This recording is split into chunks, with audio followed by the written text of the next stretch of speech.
Hello, Chris. Hello, Karsten. How are you, Chris? I'm pretty awesome. I'm feeling That great. is I'm on amazing, vacation. Chris. Do you know that today is already the fifth Well, or sixth edition of our awesome little pod, web, and whatever cast? that's awesome. Number 6. Yeah, I'm not sure. Let me check that. Let me check that because I feel like last week we made a mistake because I was last week announcing the fourth edition, and I'm pretty sure, I'm pretty sure that today is actually the sixth one. Oh yes, it is. Number 6. It You know, is. in German, So, to start with a bad joke, in German we say, es ist Episode Nummer 6 und 6 ist immer gut. We're not going to translate that, right? welcome to open.clouds.dev 6. Hello. And no Chris is visible at the moment. The Cloud Report, sponsoring the Open Clouds Dev. Oh, damn it. I'm not fast enough. Let me switch over to PowerPoint because now you can see. Oh, again, the Cloud Report, sponsoring openclouds.dev. But there was a problem. Oh, what? You haven't been visible. Again, try it again. Third time. Oh, the Cloud Report, sponsoring the openclouds.dev. Yay! Do you know whom we are missing today? Friederike.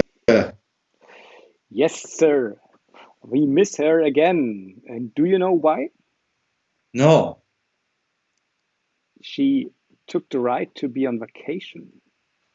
Oh, people on vacation are the I worst. hate people being on vacation. Yeah, Damn awful. it. That's a really, really bad thing. I'm so happy that you are not on vacation. Well, kind of.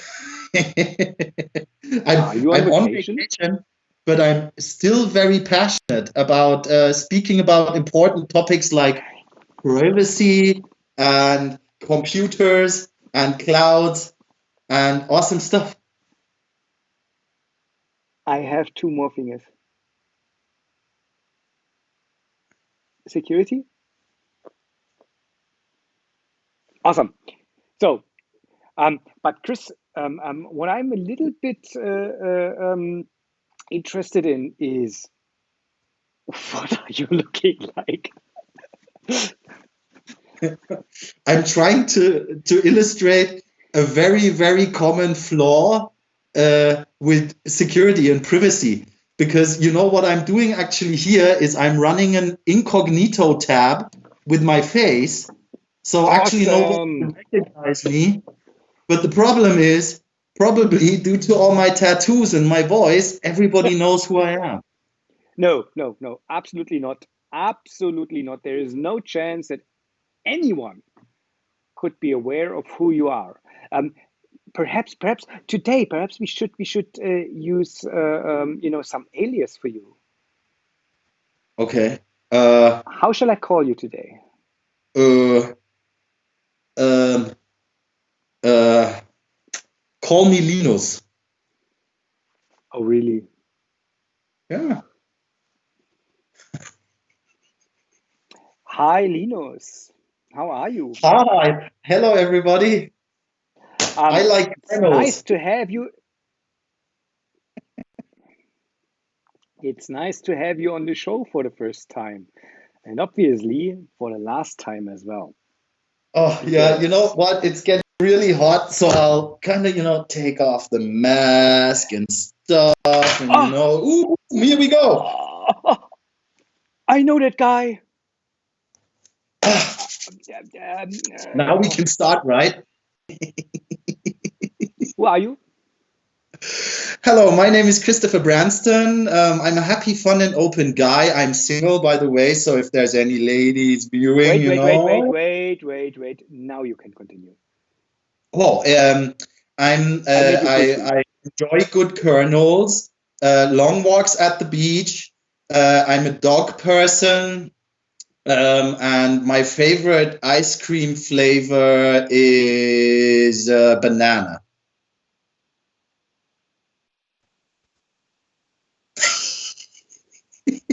Linux! Oh my God, Linux! News from the Linux world. Loose from the Linux world. And I feel like we should start this one. That is something. Oh, damn it! I need vacation as well. That is something from the Fedora wiki, and you know what they discuss currently? Well, they're discussing to start using BTRFS as common, easy to use, and persistent storage, which is a great idea because the rest of the world is already doing it. What is so awesome about BTRFS, as we professionals call it? BTRFS, basically, as I already mentioned, just from my very naive view, it's the ease of use and the persistency. It's just the way it's made, and actually, oh man, how do I put this in layman's terms? It's good because it works. Just imagine you talk to somebody like me, being 43 years of age and having no understanding of technology. So how would you explain why I should use ButterFS over like RiserFS, even if I won't know what RiserFS is? There's the problem within, because the thing is, as somebody who doesn't want to care about computer and technology and programming stuff, you shouldn't care about what file system is being used in your operating system, because it should just work. And if you've ever noticed, especially with like little mobile devices, mobile phones, stuff like that, what does tend to happen, and I don't want to pinpoint this as a Linux problem per se, but there might be inconsistency with your data if you have large amounts of data, if you deinstall a lot of apps, if you start pushing stuff to and from your devices, and data, for example, gets lost. That's always a problem, generally, with the persistency of the file system. And what ButterFS does very well is this allocation, and you'll find everything where you left it the last time you used your PC. So that's the easiest way I could put it. But in which sense is it better than, say, XFS 3 or 4 or 17 or 950? It's universal, it's open. But I really couldn't tell you, because I'm not that much of a storage expert that I could actually tell you what makes the one or the other good, better, best. But we should perhaps start by saying all of them are good. I'm a fat 32 guy.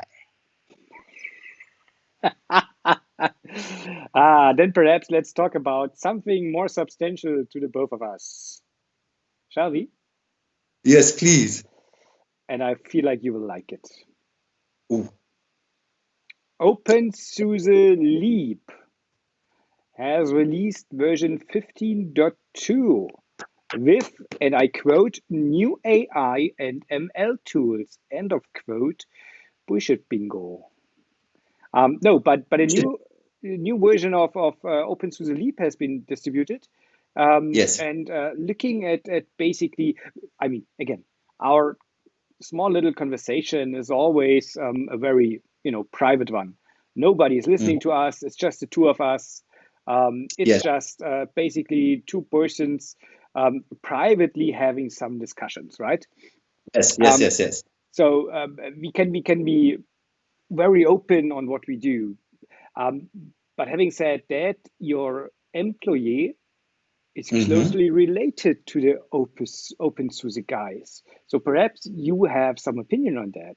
Is it something I should use as a private person? Is it something I should basically look into, I don't know, as part of my development process, what is good about openSUSE Leap 15.2? Yeah, like so openSUSE itself is an open source project, and so a lot of the press releases you'll find, a lot of the people you talk to, they'll have very, very techy conversations saying like, we do support containers now, we do the AI thing, blah blah blah blah. In But regards to let's put containers, all they that support aside. CRI-O now, right? Yeah, let's put all that aside, because the actual essence of at least what my opinion towards Leap 15.2 is, it's great. It's easy to use. Put it on a USB stick, stick the USB stick into your computer, tell it to boot from there, wait 20 minutes, and you have a brand new Linux operating system on there.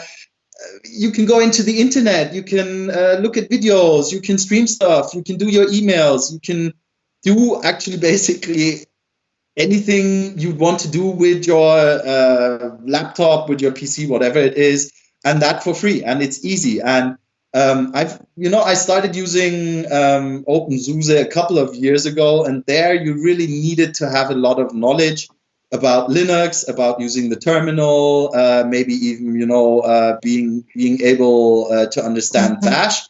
And with that, you could run Linux as an operating system on your PC. But what's changed over the last years, and where I really think that's one of the main things about the new release of Leap 15.2, it's fair, it's open, it's accessible, everybody can use it.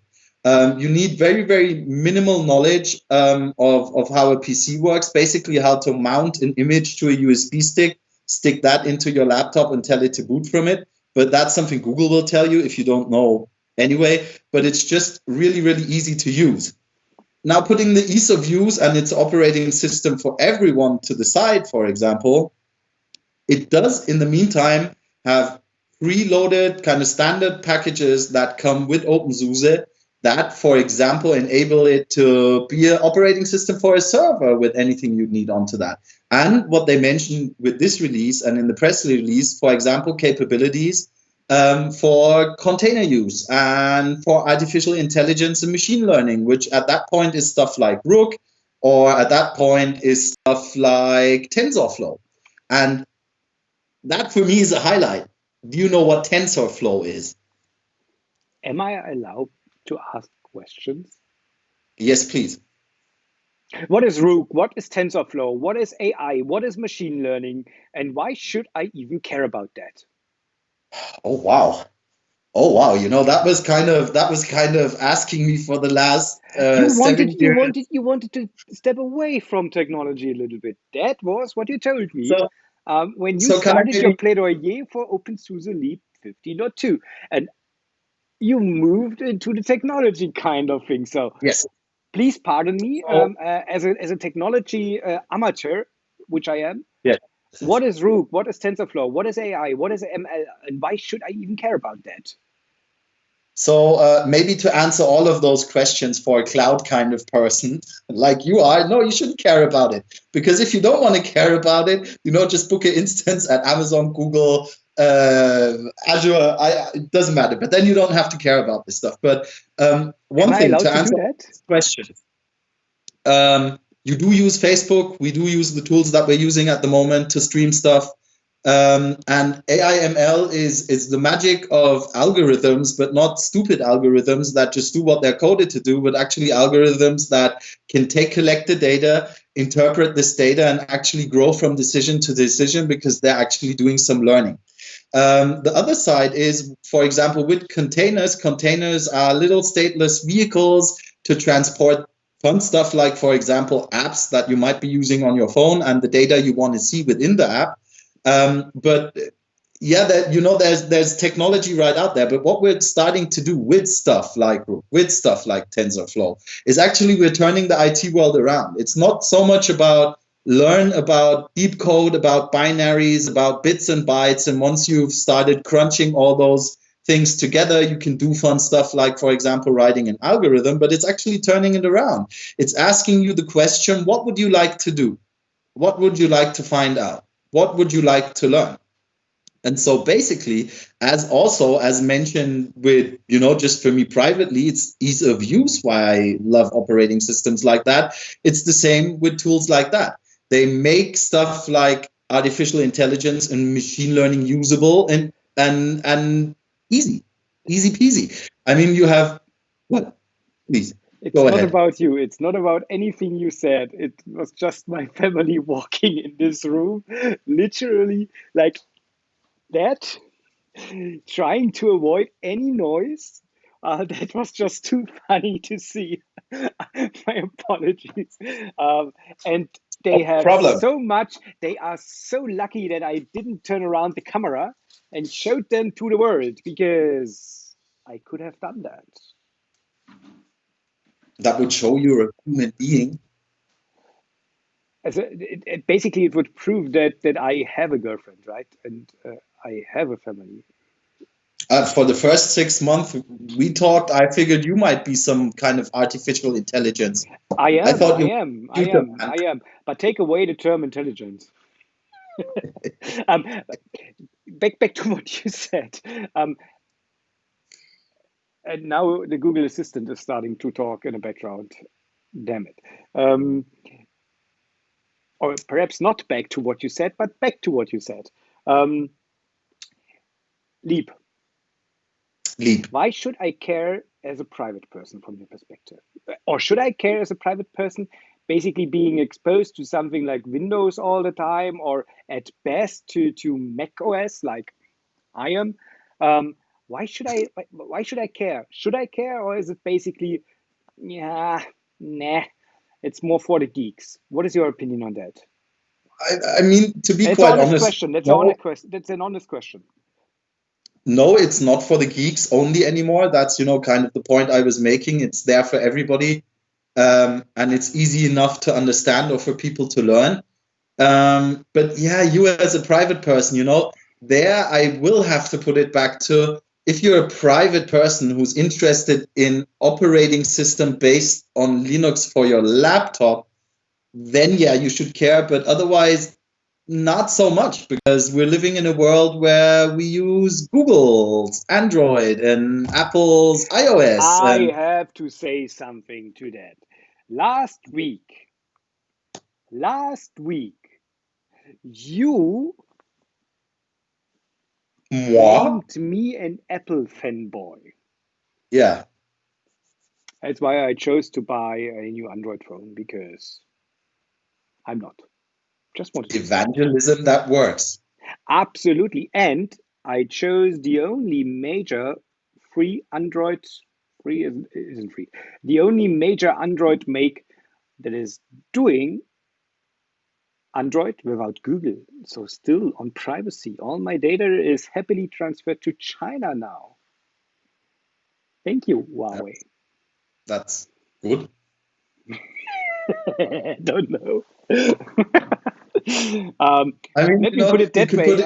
it, you can put it any way you want, because it doesn't matter. It really doesn't matter if you're using iOS, if you're using Google Android, if you're using some form of Google free Android, if that is actually truly Possible. possible. But they're actually, yeah, you should care, because that's all, breaking it down to it, is always a Linux kernel. It doesn't matter if it's free BSD, if it's something that Android made. I don't That know is how the true to the interesting kernel that thing. is Really, still, but that is the interesting thing. Many people don't understand.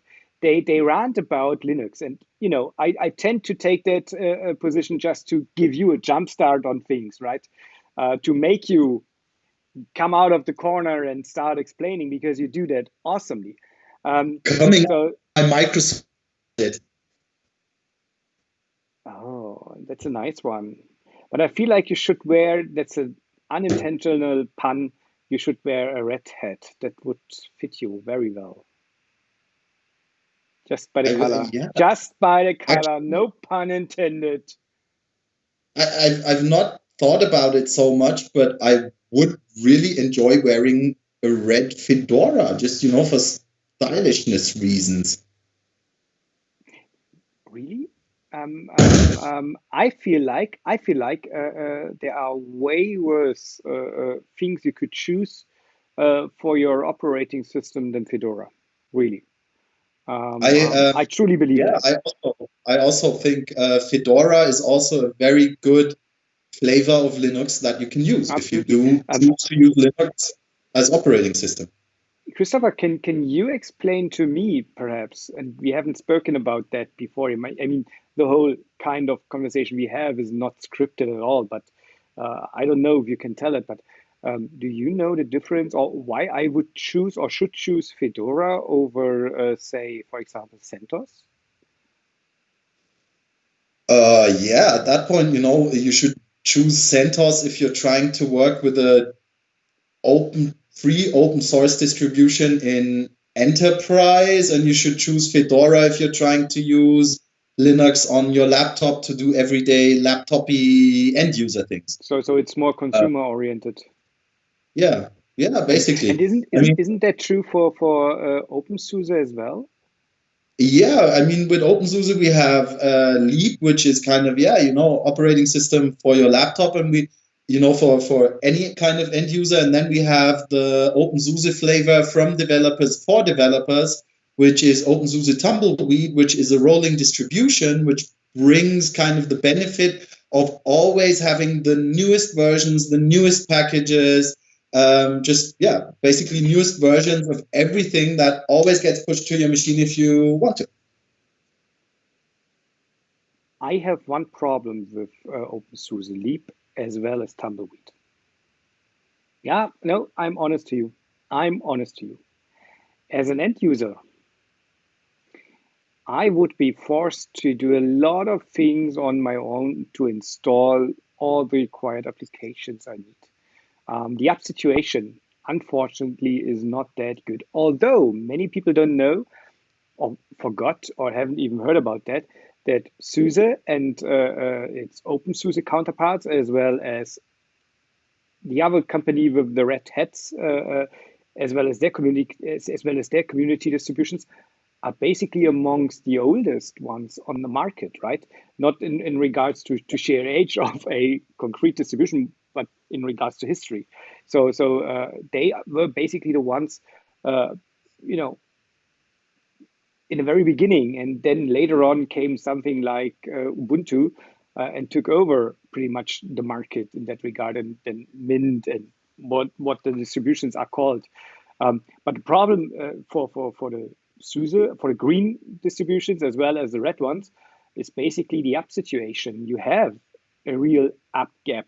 You get everything for your Ubuntu-based distribution or Debian-based distribution on that matter, as deb packages and or as snap packages, as containers, basically.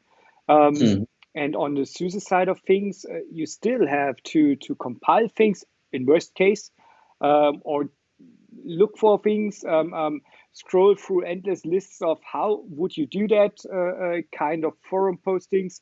And that is really, really annoying. Is that why? Don't know if that makes sense. And again, you can choose on your side whether I'm as stupid as I might appear to be, or whether I just appear to be stupid. But is that perhaps one of the reasons why support for example, for CRI-O is included to solve a little bit that app gap, to shrink it down a little bit? I mean, that's a very, very basic kind of philosophical questions about using Linux and about using open source. At that point, it really comes down to your idealism. How do I stand towards the use of IT? How do I stand towards the devices I'm using? With that comes the operating systems, the apps that I'm using.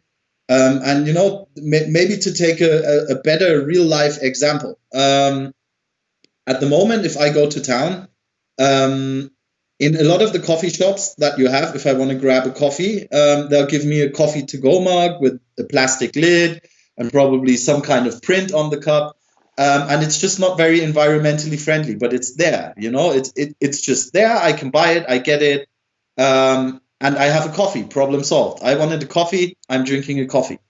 If you want to go the sustainable route, you'll have to actually look for a shop that either do like recycle cups, where you pay a deposit and you can bring them back, or where they have biodegradable cups, or at least cups that are made a little more sustainable. And the coffee is going to be probably 50 cents to €1 more expensive, but you're doing something good for the world because you're using, at that point, sustainable technology, if you want to call that sustainable cup technology.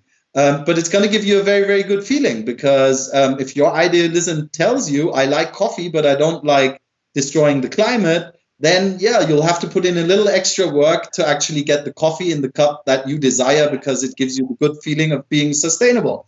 And it's I the same totally with get your operating. point, but please tell me what that makes out of Ubuntu.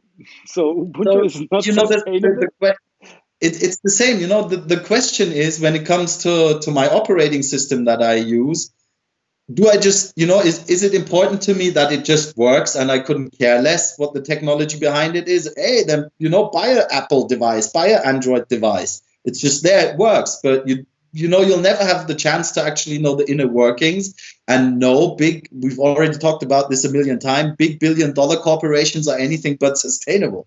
But if you're an idealist and saying, with my computing that I'd like to do, for example, I want to send an email, I want to stream a movie, I do care about the fairness, the sustainability, the openness of it all, then you can choose a Linux operating system. But with that comes that you will have to do some manual work, put in some manual labor, because in a community, there is no $1 million budget to make things nice and pristine and smooth. It's people doing it out of their free will. I mean, if you're a good UI UX designer, go ahead. There's a couple of really good, apparently, UI UX designers working in the Ubuntu community because it's also nice. But even with Ubuntu, there will be certain things that you can do with the push of a button on an Apple device where you have to put in some manual kind of workload, manual clicking and connecting little things together to get it running. But at that point, it's really, really down to your own idealism of how do I want to use software and how important is the whole sustainability behind my software use, for example. You ever get back to me after we had one of those sessions and tell me you just conquered the whole topic for yourself? You were talking all the time. You do that ever, because I will definitely refer to what you just said, because you just came out of your corner. I like that. But then again, I'm sitting on an Apple device at the moment. Yes. I know that you are, for example, you are forced to use a Windows device from time to time. Yes.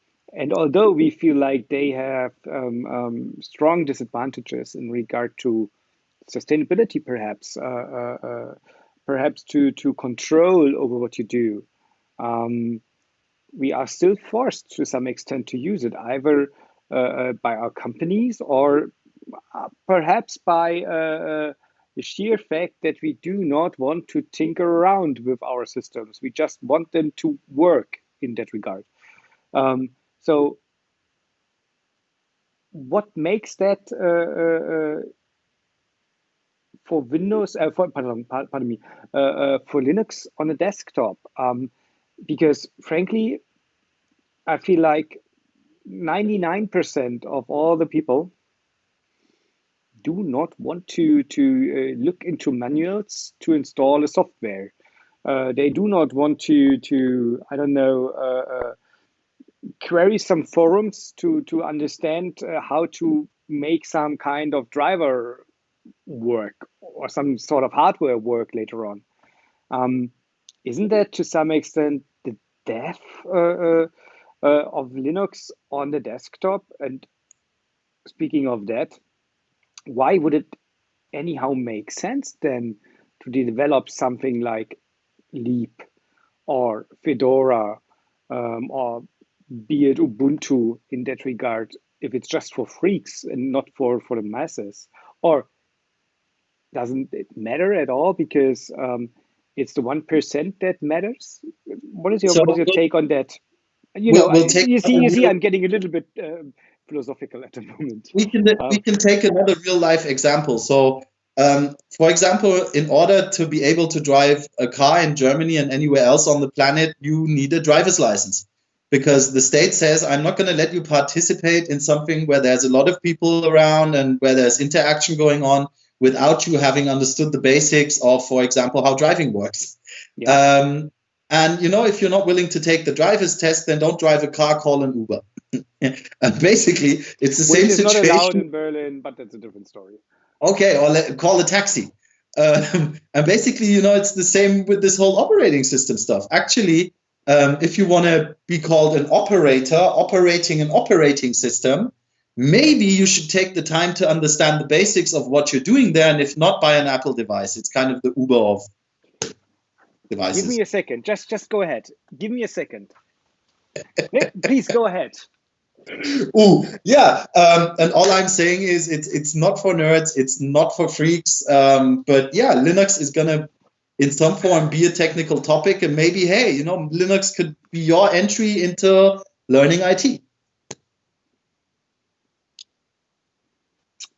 Crypto. What's it called? Crypto. The bottom part is Cryptonomicon by Neal Stephenson. That sounds like a Pokemon. That sounds, first of all, like a book that you should read. You should read that book. That's the English version. I also have the German version. Oh, no habla inglés. No habla inglés, mi amigo. There is a Spanish version available as well. And they have an operating system in here called Finux. Finux? And with an F? With an F in the beginning, for whatever reason, I don't know. And part of what we just discussed, and I meant that really pretty much like figuratively, we are getting into philosophical kind of territory at the moment, because when you explained the concept of a driver's license, and thank you for that. No, but when you explained that, you basically said to some extent that you didn't say that specifically, but first of all, I second your opinion. If you want to understand how your computer works, take something like a driver's license, get a little bit low level, because you can later on always get more towards the high level without any issues. But what I'm pretty much referring to is there is a discussion in here in that book. That's why I just took it out. And that's a discussion between Randy, which is one of the main persons there, his soon-to-be ex-girlfriend, and some philosophical kind of professors, and they basically they have more like that stance of a person not having taken some sort of driving license course, and they are discussing the internet. That is basically in the beginning of the 90s, around 92, 93, or perhaps 96, something around that. So the internet was already some sort of a real thing, and they discussed it. They used the metaphor of data highway.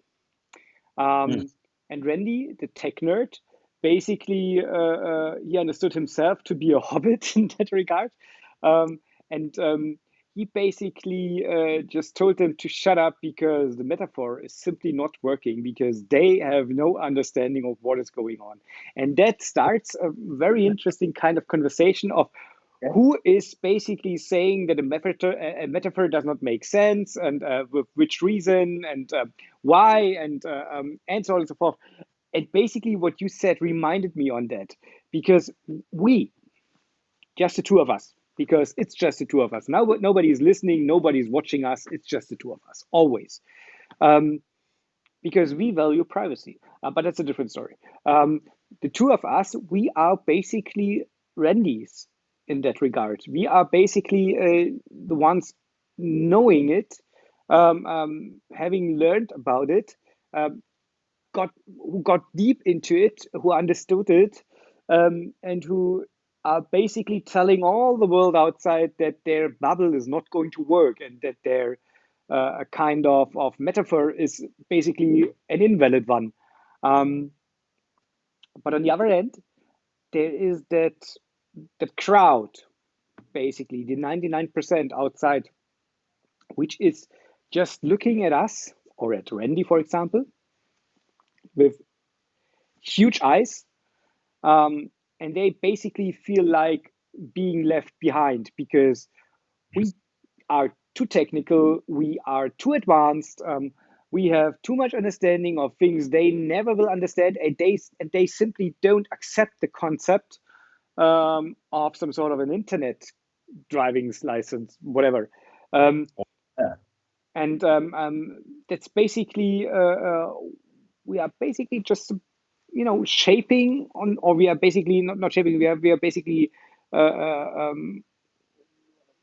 touching those areas of philosophy where we as nerds are basically perhaps even too far ahead. And you say like openSUSE Leap 15.2, and you do not call it openSUSE, you just call it Leap 15.2 because you are way more a nerd than I am. And you use the term BTRFS My instead glasses of. are thicker than your glasses, man.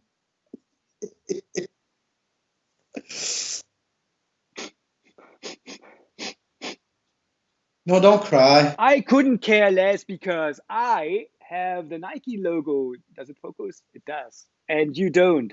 Ah, eat this. True that. True that. And don't forget, it's not about how big something is, it is about the technology, Yes. the technique that you are applying. Can we get a Yeah. little bit out of that corner of things?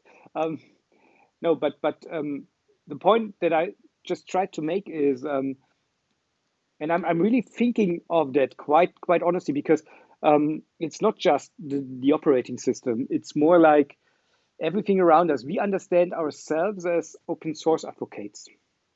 Yes. We understand ourselves as people who are willing to go the extra mile for open source, who are willing to contribute back. And I, for example, had a conversation with an really unnamed person from a company that basically open sourced some products. And my impression there was basically that they did not understand the real value of open source, because they basically ended up saying like, when I asked them, why did you open source your product, your amazing product, your awesome product? Yeah. Basically, the outcome was, yeah, we did that because it is then later on able to run on a multitude of systems. And I was like, what? So basically, that understanding of a community which is doing the work for me, but that's not about open source, right? That's basically about abusing a community from my Yes. perspective. Yeah. But we as advocates for open source, we feel like we have to contribute back. We feel like we need to go the extra mile, and still, even us, we are not using those products day in, day out.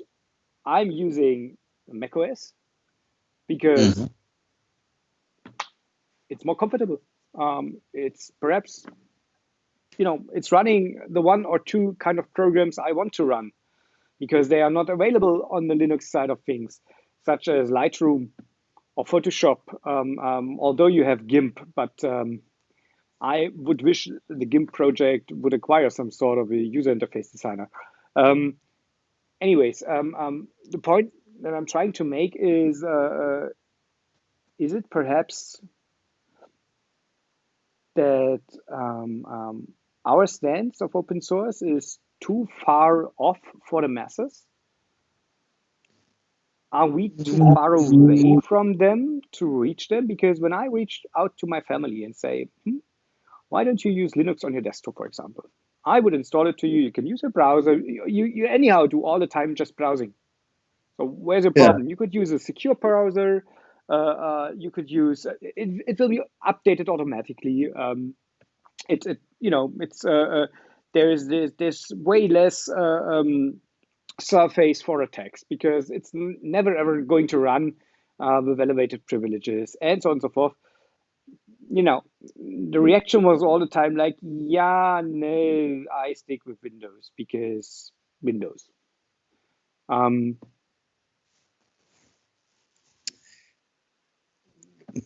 I what do mean, we make out of the that? other part of open source in the community is, and I talk about this a lot, is being open, and part of being open is being inclusive. And part of being inclusive is creating equality. And part of creating equality should be to say, like, not everybody in my community can be a subject matter expert.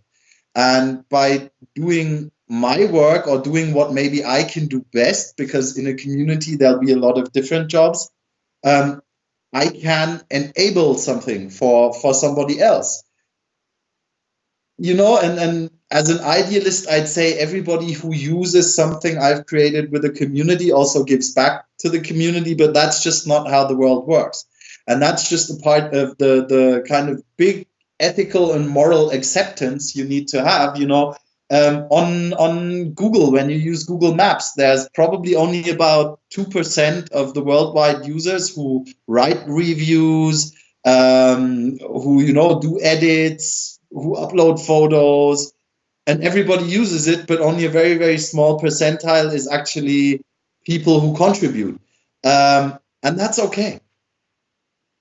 Yeah, Because the but beauty perhaps the of, problem is not the contribution. Problem still is acceptance from my perspective, the willingness to go the extra mile, and the willingness to get out of your golden cage. And I miss that a lot, not with SUSE, not with I mean, like, Fedora, but with the general yeah, audience. I mean, for me, what I get out of working open and working with open source is, and actually everybody who's working creative or who is generally creating something, the more people use it, the more you see that what you're doing actually makes sense, and that what you're doing is needed, and that it's accepted. And that's a very, very Is it good feeling. accepted? I mean, think about, you have children, man. You do a lot of stuff for your children, and you're not really getting so much back. They don't pay you, they don't give you a promotion or anything, but what you get back is love. And is your kid saying, like, our dad is the best dad out there? And I, that's exactly the same thing. I'm You're on your not. side. I'm on your side in that regard. But and there's always a but, and I will make you visible because I hate it if you are not visible. No, not that way. I want to make you visible in a small way. No, no. There we go. So, um, nice hat, by the way. Again, should be red. Anyways, the point is not being about being point to all the ones just listening to our podcast. Christopher is trying to sabotage me in wearing different hats all the time and in wearing them in different styles. So you could make up your own mind about why he's doing that. I'm a Anyways, weird kid. what I just wanted to think of, and what the point I'm just trying to make is basically um, not about the love we get or might get or the appreciation we might get or not even about getting something back at all. But if it's not accepted from the outside world, isn't that a bad and sad thing? And you said just as a joke, aha, if you don't care, why don't you just go and set up something on the Google Cloud or Amazon or Azure and just do it there because you do not need to care there. Um, the huge problem with that is basically, and it is something that basically drives me mad for quite a while already. Um, isn't it that we are basically creating some sort of community of idiots that is just able to press a button, use some sort of a front end, and set up things without understanding that, and without understanding the limitations, the problems, the security issues, and the likes. Isn't that basically one of the real problems that we are facing, and which is ultimately, if you just transfer that kind of thinking from the hyperscalers down towards your desktop environment, which is basically affecting, like, again, 99% of all the people using a computer. It should just work. Please bring me into my golden cage. Decide everything for me because you know better than me. Isn't that, a real threat and a real issue from your perspective? I really don't think so, because it's really coming from the root and the core of open source. Experts, or not even always experts, just people doing a thing that they like and that gives them a cause, that gives them a reason to do it. That's true. That's true for open source. I'm totally on your side with open source. I'm speaking about the other part of the world. Those small 99% of the world that do not care about open source, that do not care about going the extra mile, that do not care about understanding things. Yeah, and I mean, that for me is the very, very base, because if I'm saying I am open, I'm community, I'm all these things, and then walk around telling the world everybody who doesn't believe in the same stuff I do is an idiot, I'd actually be doing the anti-open thing. So for me, it's okay, and it's okay that a very, very large part is more on the user side, and a very, very small part is on the actual technical expert side. But wouldn't it be a necessity in that regard that we basically try to reach the user side more, just to ensure that we don't create the generation of digital idiots that I see on the horizon already, that are basically just able to use their smartphones in regard to click a button, nice thing there. Well, yeah, we should, but that's so much more general than software, than open source, than using technology, because with a lot of things, and that's what's kind of changed in the world through connectivity, through mobility, through people just generally having more opportunity, as they did 10 and 20 and 30 and 50 and 100 years ago. Technology is a bit part of that. But generally, it will always be up to yourself to inform yourself about what you're about to do, stuff you're going to use, the food you put inside yourself, a book you're going to read. You can inform yourself, or you can't. But the one thing is, if you decide to go down the naive route and say, I don't care about the stuff I'm using and how it's made up and what the background is, then don't complain when stuff goes wrong.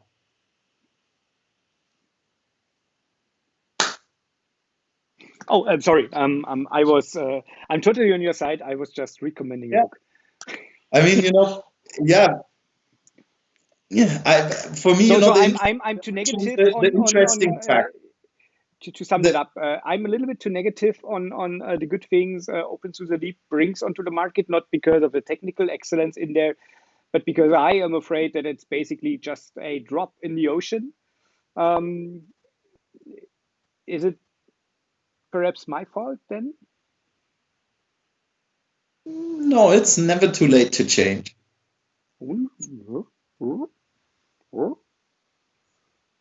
There's this great inspiring thing I saw on a web page, and I've seen it in different forums.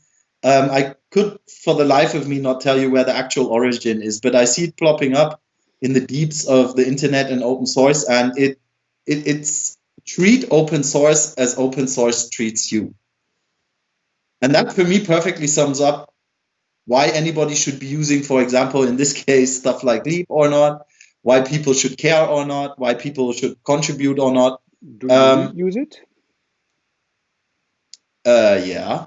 So I use Leap as a desktop operating system. I've used it for different stuff at work. For example, while our team was building the sandbox that we've already talked about here, I was using a Windows machine with WSL on it, using Leap 15.1, connecting via Visual Studio Code to our GitHub project, which then created the whole thing that we built. And it was awesome because I had the freedom of choice, even doing crazy, really messed up cross-platforming, but it was the best way for me to work. And I learned a load of new stuff because I had no idea how, for example, building stuff worked, how GitHub really worked, how especially GitHub in a kind of visual IDE worked for me. And it was great. I learned so much stuff, but that was primarily not because they paid me to, but because I cared. And that's what made it fun. I mean, what many people don't know is the same as with your Android device. Oh, that's a different one, I guess. The same with your Android device. Most of the stuff that you are using within cloud environments, pretty much regardless of be it a hyperscaler or a smaller cloud vendor, is open source based, right? And even if we, to some extent, have a, let me put it that way, some sort of different stance towards hyperscalers than other people might have. Many things they run is open source based. Because you are correctly using the alternate word for cloud. Everybody, the whole world calls it cloud, cloud, cloud. Everything's in the cloud. Let's put it into the cloud. Clouds are cool. But the cloud is actually a hyperscaler. And with that word comes the actual use of why kind of clouds and cloud-based systems were originally invented, because it was a problem of scaling. It was a problem of scaling out. It was a problem of scaling up. It was a problem of the cost behind it. It was a problem of, hey, so we made the internet available for millions and billions of people, and now we actually need to hold a resource so everybody can, use, consume, spend money, whatever it is, different companies, different crap going on in the internet. But the actual reason for it was a hyperscaler, until media came along and said, we'll call it the cloud, and we'll say the cloud is awful because everybody's putting it in there and people are making money from that. And that's unfair because we're not the ones making money. And then came others saying, like, only with cloud can we save the world, like evangelists like me. Cloud is important. Cloud is going to make the world great, And it was just like this whole topic was smashed, was overused, was buzzworded by the world, but actually breaking it down there, yeah, we had a need to create massive resource, and that's why we have hyperscalers today. That is true. But letting them get off this week, huh? That is definitely true, but it does not make them per se something good, because what I see then again, it turns out in this show, I'm going to be more like the warner, the one warning about things, and you are the one that is the enthusiast. Perhaps we should call it the enthusiast and the beast.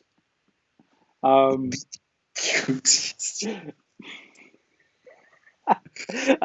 but my stance towards and on hyperscalers is a very, very nuanced one, and perhaps different than many others, because what I see is basically, or let me start again a little bit with what I said a little bit up front.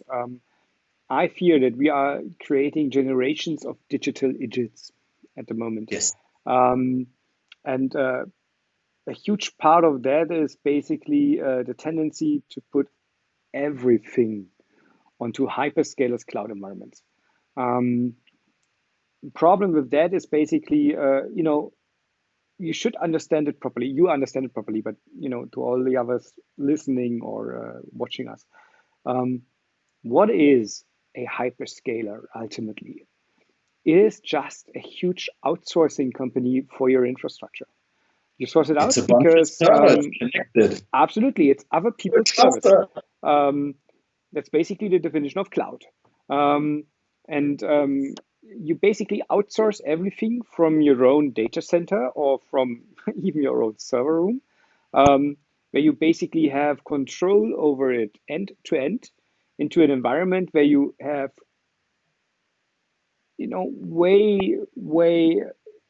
a way more restricted way of controlling things, because you are just allowed to do the things that the owner of the environment allows you to.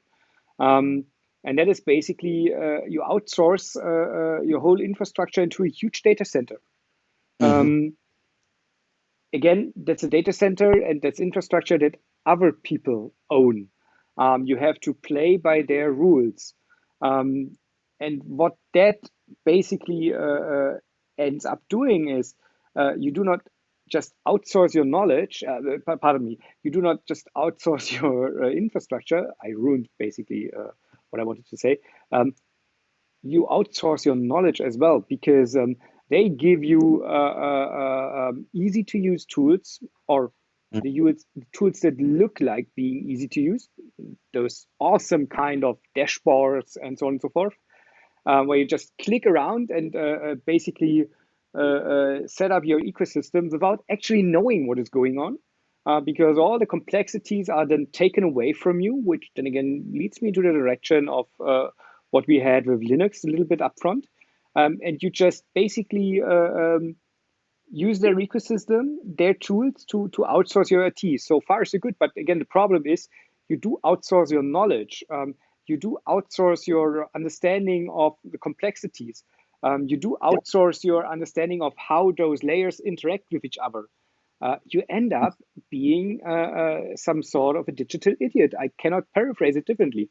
If you do not work against it, if you do not intend to go the extra mile, if you do not, and then basically that's where the circle closes. If you do not look and understand into what is going on, and one of the worst, no, wrong, forget about worst. One of the biggest hyperscalers is Microsoft with Azure. And then if you work with, for example, Windows, which is quite obvious, you end up being in a Microsoft-controlled kind of ecosystem. And you sit there as a digital monkey that you end up being, and say, yeah, awesome, I have something on Azure. I don't know how it works, but it's serverless. Awesome. And the problem is that you end up being trapped into an ecosystem. You end up being trapped with one provider, one vendor, that is basically able to control you end to end. And that's what they do. That's what they try to do. They bring more and more features into their Azure cloud. I had a conversation with a friend of mine who is running, some small consultancy. And he was basically asked by a customer of his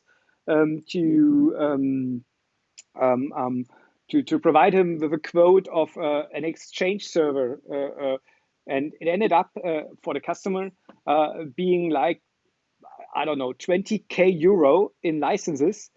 Pretty much so much that the distributor basically told them, you know what, just add up 1 or 2 grand on top of it, and we'll provide you with all the hardware. And on the Microsoft cloud, basically you get that thrown away at you for some $100 per month, even if you have your whole organization converted there. So what they do is they suck you into their ecosystem. They try to keep you in there, and they try to make you digital idiots and digital monkeys. Coming from corporate responsibility that we were talking about, and maybe breaking it down not from the handful of billion-dollar companies kind of regulating the market, but coming from the many tons of... But that is again a problem. A handful of billion-dollar companies regulating the market.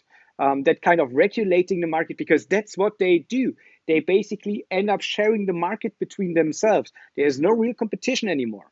Just my the thing is, if I'm a small, medium-sized enterprise, I should look into Linux. I should look into how things work. I should set up my own kind of stack, which I can run on their ecosystem if I want to. I'm going to put this out there very, very as neutrally as I can.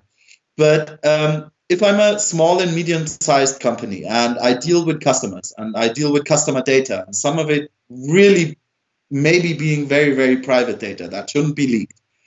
I'm figuring, the maximum budget I'll be able to spend on my IT guy if I have my own guy and I had to buy all the licenses and subscription servers is I might be able to spend 60, 80, maybe 100K if I'm doing well on buying an IT professional. A company like Microsoft, if they want, they'll be able to spend like 1.5 million on the best IT guy on the planet because since they're such a large ass corporation, yeah, they have to take security and they have to take functionality really, really serious. And shouldn't it be my responsibility as some person doing business to always choose the best and always choose the most secure option to kind of defend the rights and the privacy or whatever it is of my customers? Because another real life example coming here, if I cut myself into my hand, I can look at my hand and say like, oh, okay, I only bruised myself a little bit. I'll put a bandage on it and it's okay. But if I can see the bone through my hand because I cut so far down, I can, Dr. Google, I can go on Google and find videos and information on how to stitch my own hand, but I won't do that. I'll go to a hospital and I'll go to a very highly paid professional and say, look, I fucked this up. And although in the meantime, healthcare is a private multi-billion-dollar business, or it is part of the state, I'll say like, look at this, I fucked up, please help me because you're the guy who can help me. I'm not even qualified to do so. And isn't that my responsibility, for example, in this case for my health, to say, I'll choose the best option, even if I sometimes don't like it, because I have to go out and I'm bleeding and, the hospital is far away. But isn't it my responsibility to say I choose the best option to keep my system running, to fulfill my goals? But if the cure they are giving you is basically making you their slave ultimately, and if what they prescribe you is basically killing your brain over time, that won't be the better solution, right? So the point that I'm trying to make, and totally get your point, the point that I'm trying to make is I should have enough knowledge and I should create the knowledge of how to treat some wounds at least before I get injured. Obviously, there will be cases and use cases and scenarios where I need to go to the hospital. Absolutely on your side. And there would be cases and scenarios where I would need to call the emergency ambulance. But frankly, to me, it's pretty much the same with medicine. I see people around me taking all kind of medicines, like you're tired. oh, I have pop a headache. I take You're hyperactive. Pop a pill. Your head hurts. Pop a pill. Exactly, and now you take a pill for all the side effects to go away. So the problem is you could do that. On the other hand, it would perhaps be very advisable to have enough knowledge on your own, to build up that kind of knowledge, to learn that knowledge, that you can at least do 99% or judge about 99% of those things going on. There will always be edge cases. So just to have said it, there is one option which is free, which is open, and which is sustainable. But you it can requires feel you onto to your look hand into where that. you have the wound, but it's yucky. And that's kind of how the world is. Sometimes the open and the free and the sustainable solution might be a little harder to use than the commercial offer, but coming. But the point is, but basically the point is, you should not start looking into those things and perhaps making a decision when it is basically, when your roof is already burning. You should do that upfront. It's very valid to understand yourself as consuming. Shut up. It's not you. It's in that regard. It's just Alexa. It's always wait. Alexa, stop. Thank you. Alexa, no, suche she's not Bilder able to hear und you. Brüste. No, what I wanted to say is basically, your responsibility. And it's basically why you would choose open source, why you would look into those things. Your responsibility as a company working with open source, as a company providing things to your customers, right, is not just to go, the cheap route. Your responsibility, and it is your responsibility, is to look into the ecosystem, understand the ecosystem, make a decision based on facts, on things you learned, and not based on advertisement around you, and not based on zeitgeist. And understand why you are choosing things. Because I do not, don't get me wrong, I do not say don't go into Azure. It's an awesome environment. There's a lot of thought put into that.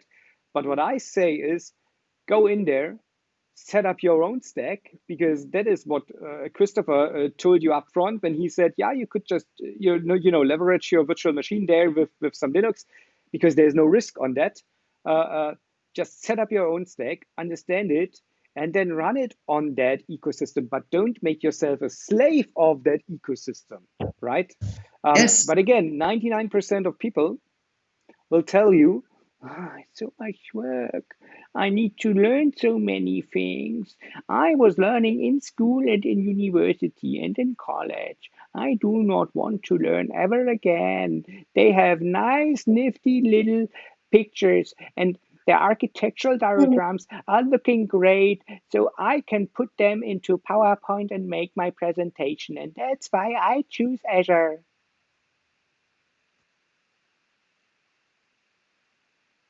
I mean, that's kind of, yeah, it's sad. I couldn't agree more. Yeah, my head hurts when I need to think. The one thing I do want to put in there also is, just coming from, why should we be learning? Why should I give a crap about what I know or what I don't know?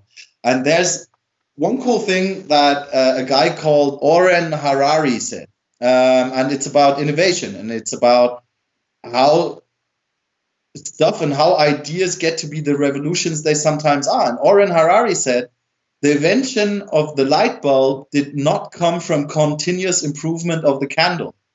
And he couldn't have been more correct. That is a nice thing.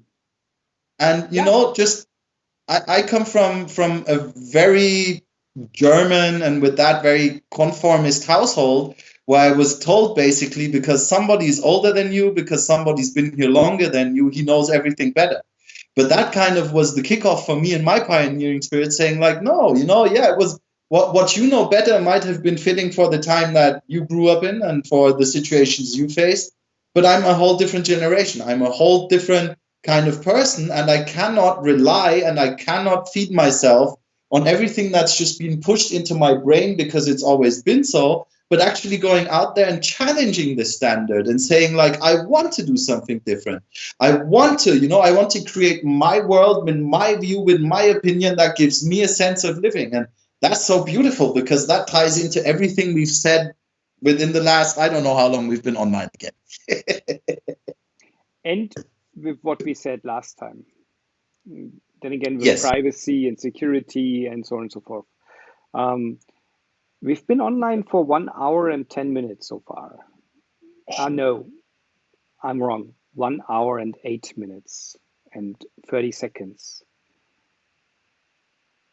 And now it's 33 seconds. Let's do this for the next half an hour.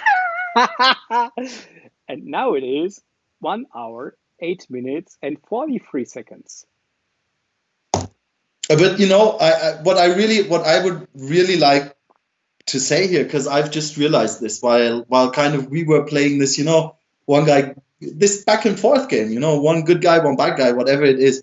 But what I would find wildly important, more than creating more rules and creating a right and wrong, and trying to at this point we're on social media influencing people, is actually to tell the people, take back your own right to be a sovereign person. Take back your own right to make founded decisions, and take back your own right to lead a wholesome and completed life. And that's a decision you make your very self. Really, read this book. This book, when I read it the first time, Cryptonomicon by Neal Stephenson. When I read that book the first time, like 5, 6, 7 years ago, I immediately threw out an old laptop and installed Linux there again, because I was basically avoiding that kind of ecosystem for 10 years. Yes. I just took it out because that book, by the way, it explains a lot of encryption methods and so on. It's an awesome book for nerds and for people that want to learn about how technology is basically working. And one major kind of thing that is happening there is Randy working with Linux and Finux, pardon me, with Finux. It's basically explaining that Finux is the only operating system where you could basically use the X desktop to confuse surveillance systems. And it explains basically how you could grab pictures from other people's computers without hacking in there, just by freaking things.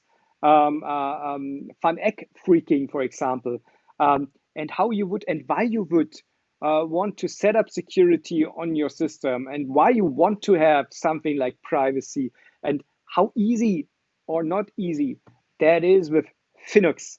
And it is an awesome thing. It's basically it shows you why you want to get into that open source world. Then again, that the both of us, Chris and Karsten, are that much embracing. Yes, it is a very, very, it's a steep learning curve, and it is. I don't know. There are things that might not work out well, and you might fail. You might fail desperately. But nonetheless, that gives you knowledge. You learn from that. You adopt. You basically make up your own mind. You create your own world, and it makes you independent. It makes you independent of the likes of Google, Microsoft, Apple, and so on and so forth. And if you choose to choose their, if you happen to choose their ecosystem, then it is a decision that you make, and it's not something somebody else makes for you. And if you choose their ecosystems, you know about the limitations, and you have made up your own mind about why you would choose it, and which kind of which kind of poison you want to take. And why you would want to take that. Because frankly, I am not ready for working on openSUSE Leap 15.2 all the time. I simply cannot do that. Or perhaps I could do that, but I don't want to do that. But I know why I wanted to do that and when I wanted to do that. And I know that that is always around. Pretty much regardless of your Linux distribution, and regardless of whether it is BTRFS or ZFS or RiserFS or NTFS. No, not NTFS. Pretty much regardless of that, because I know about the values of open source, privacy, and I made my own deliberate decisions. And that is basically what sets me apart from the digital idiots, from those monkeys. And that's why I basically evangelize against just going into Azure and doing things there. Give me a Carmen! Carmen! You just screwed up the whole show. I'm so sorry. I heard evangelist. I just wanted to say that. I just wanted to say that. I wanted to say that all the time already. So I just waited for a moment. And nonetheless, you did it in a very sympathical way. Damn it. We always end up evangelizing. That is it for me or is it for open source? I'm on vacation, I wanted to show the world the pure and unfiltered Chris today, because I have been holding back due to the professional background of our production here, and I have not managed because I have been doing what I do as a job. That sucks. I have a job that I do out of idealism and belief, and because it gives me a reason, it sucks that I can't chill when I'm in my free time.